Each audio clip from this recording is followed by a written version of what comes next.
danışırsan? Tarix baba və nəvələri arasında dava düşüb. Necə bəyəm dava düşüb? Dayanın, mən bilirəm. Bugün Tarix baba yığdı nəvələrinin başına.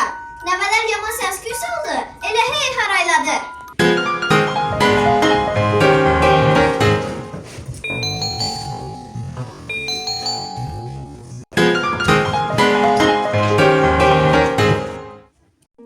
Sözə başladı numizmatika. Mən babamın sevimli nəvəsiyəm. Pulları öyrənirəm. Mən babamın dövlətli nəvəsiyəm. Xronologiyayam mən. Zaman ardıcılığını bilin ki öyrənirəm. Hey, dayan görək bir. Bu sözü deyən kimdir?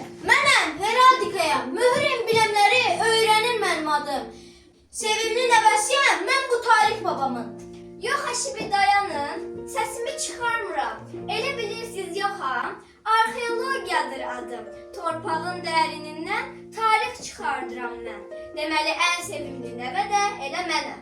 Mən də olmasam axı, ay arxeologiya bacı, sən necə öyrənərsən insan skeletini? Adım antropologiyadır. Araşdırma obyektim bilin ki insanlardır. Nədir? Nə səs-küydür bu? Mənsiz siz kim olursunuz? Sən də kimsən ay bacı? Mən etnografiyayam. Xalqlar mənim peşəmdir. Öyrənirəm xalqları. Bu dünyada nə ki var? Xalqların tarixini. Bax, babam da çox sevir mənim kimi nəvəni.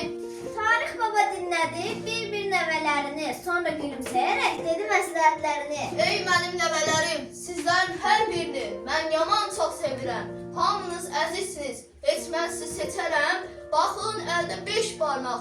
Hamısı da əzizdir. Bir evin dirəyik. Bu elmi biz şagirdlərə öyrədirik. Mən sizin tarix baba, siz mənim nəvələrim.